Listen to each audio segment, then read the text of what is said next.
જય માતાજી મિત્રો, સ્વાગત છે તમારું ફરિયાદના નવા વિડીયોમાં। તો મિત્રો, તમે પણ પીએમ કિસાનના હપ્તાઓના લાભાર્થી હોય તો આ વિડીયો તમારા માટે જ છે। જો મિત્રો તમે પણ 19મો હપ્તો તમારા ખાતામાં ઝડપથી મેળવવા માગતા હોય તો તમે આ વિડીયોને સ્કીપ કર્યા વગર અંત સુધી જોજો। તો મિત્રો, તમારે આટલું કામ છેલ્લા 5 દિવસમાં કરી લેવાનું રહેશે તો તમારે 19મો હપ્તો ઝડપથી તમારા ખાતામાં જમા થઈ જશે। તો મિત્રો, તમારે 18મો હપ્તો પણ જો ખાતામાં ન પડ્યો હોય તો પણ તમે આ વિડીયોને અંત સુધી જોજો અને વિડીયો સ્કીપ કરતા નહીં તો ખબર નહીં પડે કે તમારે 19મો હપ્તો કેવી રીતે મેળવવાનો રહેશે। અને મિત્રો, 19મા હપ્તામાં કયા કયા ડોક્યુમેન્ટની જરૂર પડશે અને તેનું રજિસ્ટ્રેશન કઈ જગ્યાએ કેવી રીતે કરાવવું તે સંપૂર્ણ માહિતી તમને આજના વિડીયોમાં જોવા મળશે। તો વિડીયોને અંત સુધી જોજો અને મિત્રો, વિડીયો પસંદ આવે તો વિડીયોને લાઈક કરજો અને ચેનલ પણ નવા હોય તો ચેનલને સબસ્ક્રાઈબ કરજો। અને કોઈ પણ પ્રકારનો પ્રશ્ન હોય કે કેવાયસી કેવી રીતે કરાવવું તેવા ETC કોઈ પણ પ્રકારનો પ્રશ્ન હોય તો કોમેન્ટમાં જરૂરથી જણાવજો।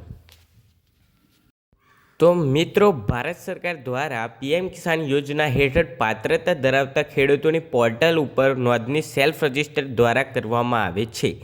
આ નોંધણી માટે તારીખ 1 જાન્યુઆરી 2025થી અરજદારો માટે ફાર્મર રજિસ્ટ્રી હેઠળનું ફાર્મર આઈડી ફરજિયાત કરવામાં આવ્યું છે। પોર્ટલ પર સેલ્ફ રજિસ્ટર દ્વારા અરજી કરતી વખતે અરજદારે ફાર્મર આઈડી ખેડૂત નોંધણી ક્રમાંક ફરજિયાત દાખલ કરવાનો રહેશે।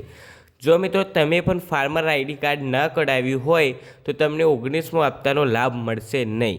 મિત્રો, ફાર્મર કાર્ડ જેની પાસે હશે તેને જ ખાલી 19મા હપ્તાનો લાભ મળશે। અને મિત્રો, આનું રજિસ્ટ્રેશન 1 જાન્યુઆરી 2025થી શરૂ કરવામાં આવ્યું છે અને તેનું રજિસ્ટ્રેશન સેલ્ફ કરવાનું રહેશે।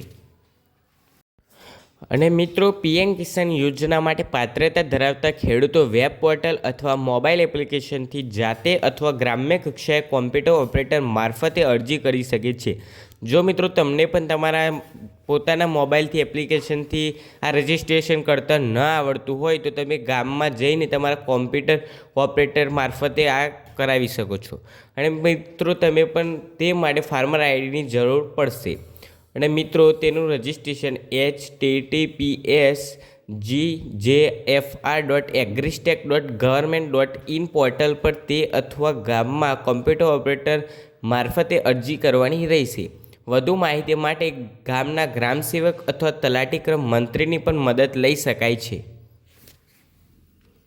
તો મિત્રો, તમે પણ 19મો હપ્તો મેળવવા માગતા હોય તો તમારું એલિજિબિલિટી સ્ટેટસ ચેક કરવાનું રહેશે।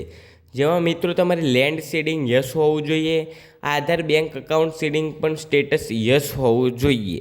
અને મિત્રો, તમારે કેવાયસી તો ફરજિયાત યસ જ હોવું જોઈએ। જો મિત્રો તમે હજુ સુધી કેવાયસી ન કરાવી હોય તો ઝડપથી કરાવી લેજો, તેની હજુ છેલ્લી તારીખ પણ હજુ જાહેર થઈ નહીં। અને મિત્રો, તમને આ વિડીયો પસંદ આવ્યો હોય તો વિડીયોને લાઈક કરજો અને ચેનલ પણ નવા હોય તો ચેનલને સબસ્ક્રાઈબ કરજો। અને કોઈ પણ પ્રકારનો પ્રશ્ન હોય તો કોમેન્ટમાં જરૂરથી જણાવજો। બીજા વિડીયોમાં મળીએ। ધન્યવાદ।